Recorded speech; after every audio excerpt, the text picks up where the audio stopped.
Hi hello everyone welcome to my YouTube channel Supriya home vlogs. ఇవాల్టి వీడియోలో చాలా టేస్టీగా మిర్చీలు ఎలా చేయాలో చూపించబోతున్నాను. యాక్చువల్గా నేను మా మమ్మీ వాళ్ళ ఇంటికి వచ్చాను. సో ఇక్కడ మిర్చీలు చాలా ఫేమస్. సో ఎలా చేయాలో చూపిస్తాను, చూసేయండి. ఫస్ట్ ఒక బౌల్ తీసుకొని అందులో శనగపిండి తీసుకోండి. మీకు ఎంత క్వాంటిటీ అయితే కావాలో అంత క్వాంటిటీ తీసుకోండి. మిర్చీలు క్రిస్పీగా రావాలంటే ఇందులో కొంచెం బియ్యపిండిని యాడ్ చేసుకోవాలి.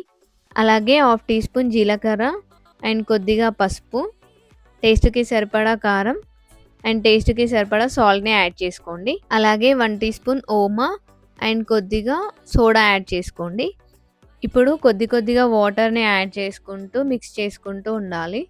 ఒకేసారి ఎక్కువ వాటర్ని యాడ్ చేయకుండా కొద్దిగా వాటర్ని యాడ్ చేసుకుంటూ పిండిని మరీ పల్చగా కాకుండా మరీ గట్టిగా కాకుండా మీడియం కన్సిస్టెన్సీలోకి కలుపుకోండి.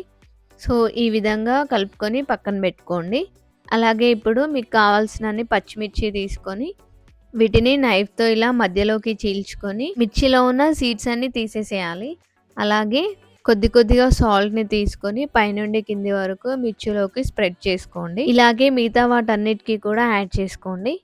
ఇప్పుడు ఒక ప్యాన్ని తీసుకొని ప్యాన్ హీట్ అయిన తర్వాత డీప్ ఫ్రైకి సరిపడా ఆయిల్ని తీసుకోండి. ఇప్పుడు మనం మిర్చిని ఎక్కడైతే చీల్చుకున్నామో ఆ ప్లేస్లో ఇలా చేయబెట్టి పిండిలో ముంచుకొని ఆయిల్లో వేసేసుకోవాలి. ఇలాగే మిగతావన్నీ కూడా వేసేసుకోండి.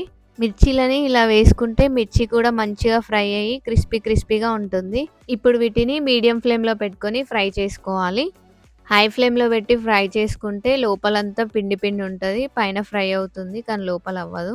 ఆయిల్లో వేసాక ఇవి కొంచెం ఫ్రై అయిన తర్వాత వీటిని రివర్స్ చేసుకోండి. వీటిని ఇలా ఒక్కొక్కటి రివర్స్ చేసుకుంటూ అటు ఇటు తిప్పుకుంటూ ఫ్రై చేసుకోండి. మా తెలంగాణలో అయితే మా అమ్మ వాళ్ళ సైడ్ ఇంటికి ఎవరైనా చుట్టాలు వస్తే చాలు ఫస్ట్ వీటినే ప్రిఫర్ చేస్తారు.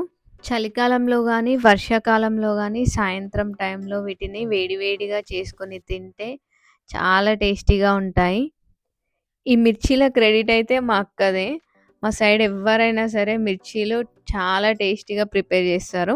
తిను మా పెద్దమ్మ వాళ్ళ కూతురు, నాకు కజిన్ సిస్టర్ అవుతుంది.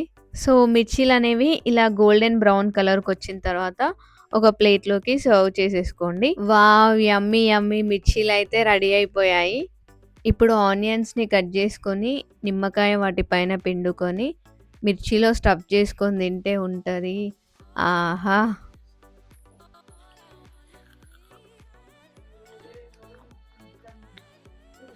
మిర్చీలు అయితే చాలా క్రిస్పీగా టేస్టీగా అయ్యాయి. ఇదన్నమాట ఇవాల్టి video. I hope you guys like this video. If you like the video please don't forget to like, share, comment and don't forget to subscribe my channel.